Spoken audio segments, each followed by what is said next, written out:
Today, we're going thrift store hunting for cheap trash to turn into priceless sculptural art. These are some of my favorite projects, and this video is brought to us by Squarespace. I really love the thrill of finding random things at the thrift store to collect, modify, and transform. I've been doing this for years with varying degrees of success. Many times, I end up returning what I make back to the thrift store or giving it away. For me, it's more about the journey and the challenge. Working within the limitations of a found object makes you think differently, but more importantly, it forces you to create something you never would have otherwise. After doing this so many times, I've learned that you need to go in with a game plan, a loose idea of potential transformations and items to look for. Without it, I sometimes feel paralyzed by choice, buying random things I'll figure out later. And without the excitement of knowing what I'm gonna do, these objects end up in storage and eventually back in the donation bin. But even with a game plan, it's important to stay open to new ideas. There's a whole stack of these plates here. There's probably 20 of them. But if I get some, I can turn this into some sort of wall art where we make a frame. Maybe we can add some color behind there. These are cool. I'll get 8 big ones and 4 small ones. Probably have some extra. We'll probably be returning some of them back to the Goodwill or donating them back, but that'll give us something to play with. This looks like a screaming face. David Lynch says coming up with ideas is like catching fish. They're out there in the vast ocean of consciousness, waiting to be discovered. You never know when or where they'll strike, but by being patient and open, you create the opportunity to reel one in. Walking through a thrift store is like casting your line. You're searching for that one item that sparks something, an outdated appliance, a random kid's toy, or kitchenware that screams a forgotten decade. It's often the unexpected that ignites the creative process. You might be looking for one thing, but the magic happens when you allow yourself to be surprised by what you find. Oh, we got a good haul today. We got a good one. We just broke one.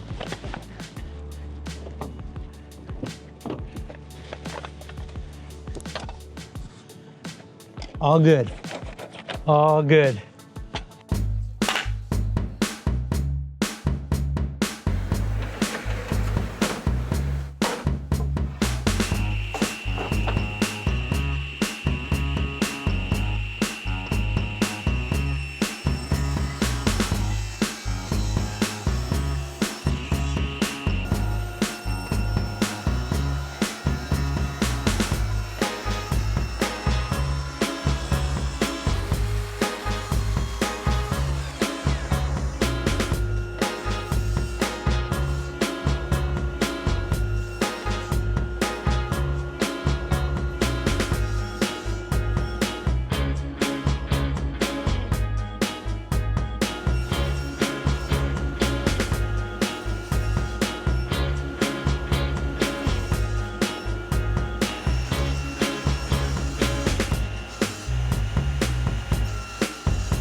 Originally, I was just going to do 4 of them and have this all super square and just play off of squares.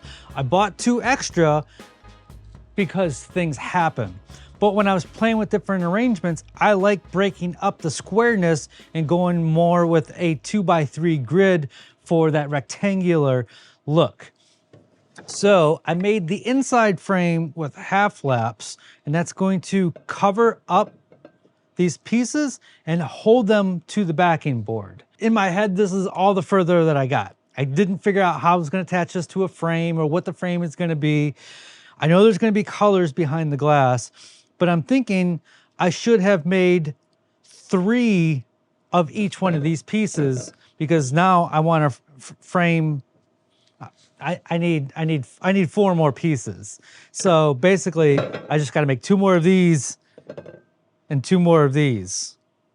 That math didn't add up, but I know what I'm talking about.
walk. Almost screwed up. Almost screwed that up. Chamfer on the wrong side.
The dishes that we got from Goodwill, the top side is perfectly flat.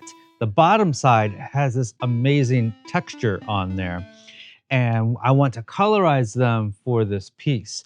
And I played with different colors on the back using construction paper. And I didn't like it as much as actually painting the glass. So that's what I'm doing here. And I tried a bunch of different paints with what I have. And it turns out what I didn't think would work is the best paint for this, and it is acrylic pouring paint. And it's thin enough where when you paint it, it looks, there's some translucence to it. And so it looks like the glass is actually that color. So I'm using acrylic pouring paint, and I've tried a number of different techniques. I've done some techniques where we do the backside one color and the front side another color. We wipe the paint away and you get a two-tone. I've tried weathering it a little bit so it would be red, and then I would add some black into the crevices and kind of wipe it away. I tried some gradients, as you can see here. I tried some white weathering, and it turns out after all the experiments that I've done, I like the solid color the best. And so that is what I'm doing. I went to school for graphic design, and you would think I would understand colors more. And I understand colors, but I have a hard time picking out colors. And here is my trick for picking out this color palette that I'm using. There's this amazing website called Coolers. Hashtag not sponsored. I'm not affiliated with them in any way. And I use this to get my colors. Check this out. This is so cool. With this website, I can tell it how many colors I need, which is 6, and I can hit spacebar, and it's going to give me a random set of colors based on a color scheme that I choose. And right now, I have mine set on auto, so we could use any of the color schemes. And when I find a color within those palettes that I like, I can lock that color down. And then I can hit spacebar, and it randomizes the other colors based on the color scheme, but keeps my locked color in place. So I'll keep doing that until I find another color that I like. I'll lock that down, and another color, I'm gonna lock that down. I could go in and I could actually change the color manually if I wanted to, but I'm not going to. So keep randomizing until, oh, I saw an orange. You can actually undo. I want that orange. And I just keep doing this, lock that down, doing this, and then I lock that down. And then it gives me the hex number or the HSL or RGB color that I need. I can save different color palettes, which this is the color palette that I chose for this project. I then took a photo of the clear glass within the frame and brought that into Photoshop, played with the colors, and then ended up with this. I like this, so we're gonna run with it. So I'm going to try to mix these color of paints. I have a paid account. Paid account gets you a few more extras. Like, I don't think you can do 6 colors with the free account, but you can do up to 5 colors. I think you can save all your palettes and you can do the whole randomization thing. It's a really cool website. It's my favorite website for colors. This particular color, I don't have to mix, which makes it a lot easier. And so what I do is just squirt it on there and I just coat the whole thing. So off camera, I went back to Goodwill and got a few more plates so I could play with the colors. I've got a feeling that I may not like all the colors once I get them in place, and I'll have some extra plates where I can go and do some fine tuning. So once I get the back all evenly coated, and I'm not worried about brush strokes, and I'm not worried about if it leaves a texture, because the backside, the side that is going to show on the artwork, is all texture. So I can be as messy and as sloppy as I want to be here. And then I can flip this over and do the same thing with the other side. While I finish painting up these dishes, I'd like to tell you about today's sponsor, Squarespace, the all-in-one platform to build your presence and share your ideas with the world. Like we mentioned before, ideas are like fish. They're out there waiting for you to catch them. But to reel them in, you need the right tools, and Squarespace is that tool for your creative journey. It's like having a beautifully crafted tackle box for your ideas with everything you need in one place. Whether it's a portfolio, an online store, or a blog, Squarespace empowers you to transform your ideas into reality. With tools like Design Intelligence, you don't need to worry about the technical side of things. It amplifies your creativity, letting you focus on your vision. And just like great art, Squarespace encourages you to explore without limits. The templates are stunning, fully customizable, and let you express your individuality while keeping things simple and elegant. Whether you're chasing that big idea or just starting to cast your line, Squarespace makes it easy to create something meaningful. So visit squarespace.com for a free trial, and when you're ready to launch, head to squarespace.com/makesomething for 10% off your first purchase of a website or domain. Okay, let's finish up this art. A lot of people say, well, suffering is good for art. Look at Van Gogh, they say. And I say, let's take a look at Van Gogh. Van Gogh didn't go out painting because he hated it, or the only time he was happy probably was when he was painting. He painted because he loved to paint. And the rest of his life was pretty miserable. He didn't sell anything. He was broke. A lot of times he was probably really hungry. But it's just common sense. Suffering reduces. Negativity is the enemy of creativity.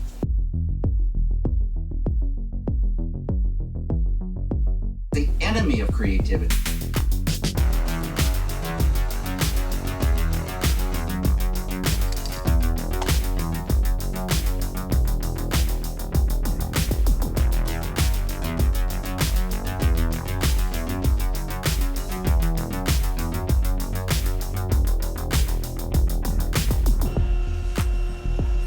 Suffering is good for art. Look at Van Gogh, they say. And I say, let's take a look at Van Gogh.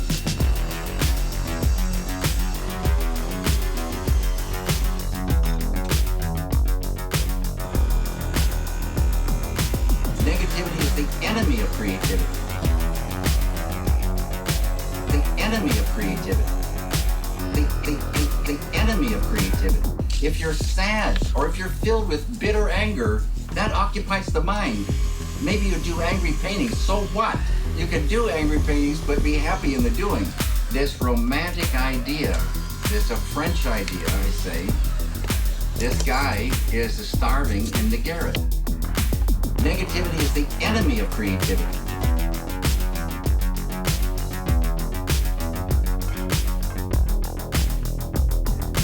Negativity is the enemy of creativity.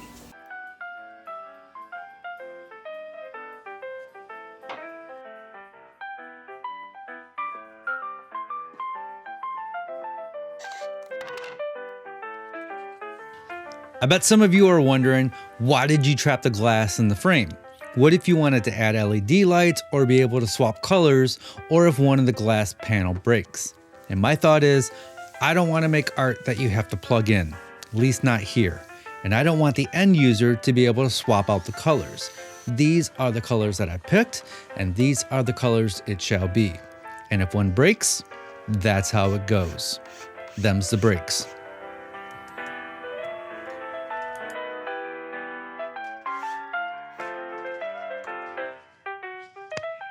After I completed the piece, I had one of those, you know what I should have done moments?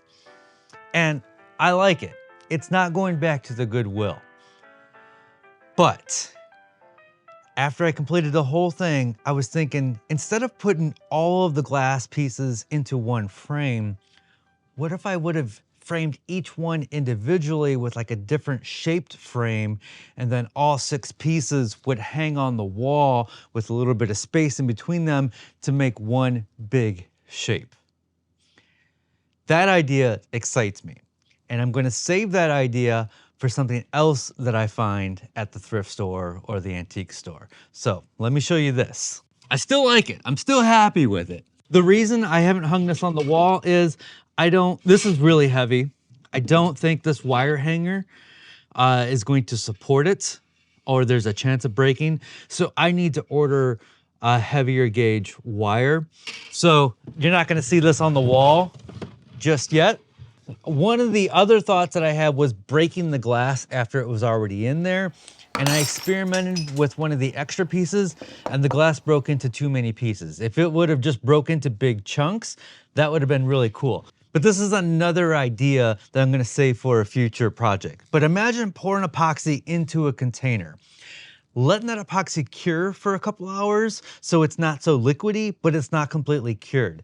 Setting a piece of glass over top of that, and then breaking it, and then maybe pouring a different color of epoxy over top of that. And then the broken glass and the epoxy kind of mend into one piece. So that's something I could have done. I know so many of you are way more creative than me, and I can't wait to hear what you would have done with this. I'd like to thank my top Patreon supporters this month: Jason Ramos, Jim from Wiserbees, and Jonathan Ransom. As always, be safe, have fun, stay passionate, and make something. Go thrift store hunting, find something to transform it. Make something you would never think to make. I haven't forgotten about this. This guy is going to get completely recased in wood. I'm thinking about angling up the back controls area, putting some grill cloth over the speakers, making it look really cool, classing this guy up. I love recasing things in wood. Subscribe just for that. If you're new here and you haven't seen it, check out this video for this wine rack that I recently made.